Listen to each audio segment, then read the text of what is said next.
SIR চলছে গোটা রাজ্যে, আর এই এসআইআর আবহে আজকে খুব গুরুত্বপূর্ণ হাই ভোল্টেজ একটা বৈঠক হয়ে গেল সিও দপ্তরে, যেখানে 12 জন আইএএস কে নিয়ে আজকে বৈঠক হয় এবং এই 12 জন আইএএস কেই কিন্তু বিশেষ পর্যবেক্ষকের দায়িত্ব দেওয়া হলো। সোমবার থেকে প্রতিদিন কমিশনে রিপোর্ট।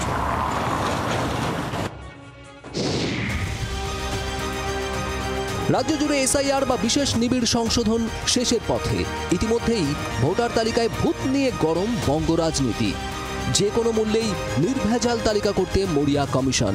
সেই লক্ষ্যেই রাজ্যে এলেন 12 জন আইএএস অফিসার, সকলেই কমিশনের পর্যবেক্ষক। নেতৃত্বে আইএএস সুব্রত গুপ্ত। এই পর্যবেক্ষক কারা? রাজীব কুমার, নীলম মিনা, অশ্বিনী কুমার যাদব, স্মিতা পান্ডে, তন্ময় চক্রবর্তী, রণধীর কুমার, সি মুরুগান, নিরঞ্জন কুমার, দেবীপ্রসাদ কারানাম, রচনা ভগত, বিশ্বনাথ আর অর্জুন। এদিন দুপুরে পর্যবেক্ষকদের সঙ্গে গুরুত্বপূর্ণ বৈঠকে বসেন মুখ্য নির্বাচনী আধিকারিক। এই পরিস্থিতিতে কমিশনের স্পেশাল বারো নিয়ে প্রশংসায় পঞ্চমুখ শুভেন্দু অধিকারী। যে অফিসারদেরকে দিয়েছে এই অফিসারদের মমতা ব্যানার্জি কাজ করতে দেয়নি। এরা যোগ্য আইএস, এদেরকে সরিয়ে রাখা হয়েছে। এই যে টিম ইলেকশন কমিশন দিয়েছে, এরা অত্যন্ত এফিসিয়েন্ট অফিসার। ইমিডিয়েট ব্লক অফিসগুলোতে, বিডিও অফিসগুলোতে যাওয়া উচিত, আমার সাজেশন এবং অনুরোধ।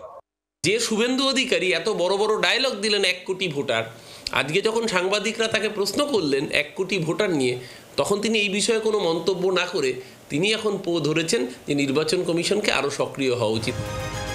এদিন ভিতরে যখন বৈঠক চলছে, বাইরে তখন তৃণমূলপন্থী বিএলওদের বিক্ষোভে ধুন্ধুমার।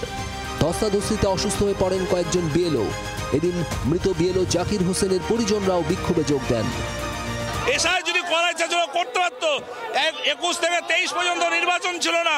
24 সালে আপনার লোকসভা নির্বাচনের পরেও সময় ছিল, কিন্তু করলো না। সামনে আপনার নির্বাচনের প্রাক্কালে শুধুমাত্র কম সময়ের মধ্যে আপনার এসআই করতে চাইছে। কমিশন তৃণমূলপন্থী বিএলও সংঘাতে আপাতত নজরে থাকবে কমিশনের স্পেশাল টিম। ব্যুরো রিপোর্ট, জি 24 ঘন্টা। বাংলার আওয়াজ, বাঙালির আবেগ, জি 24 ঘন্টা।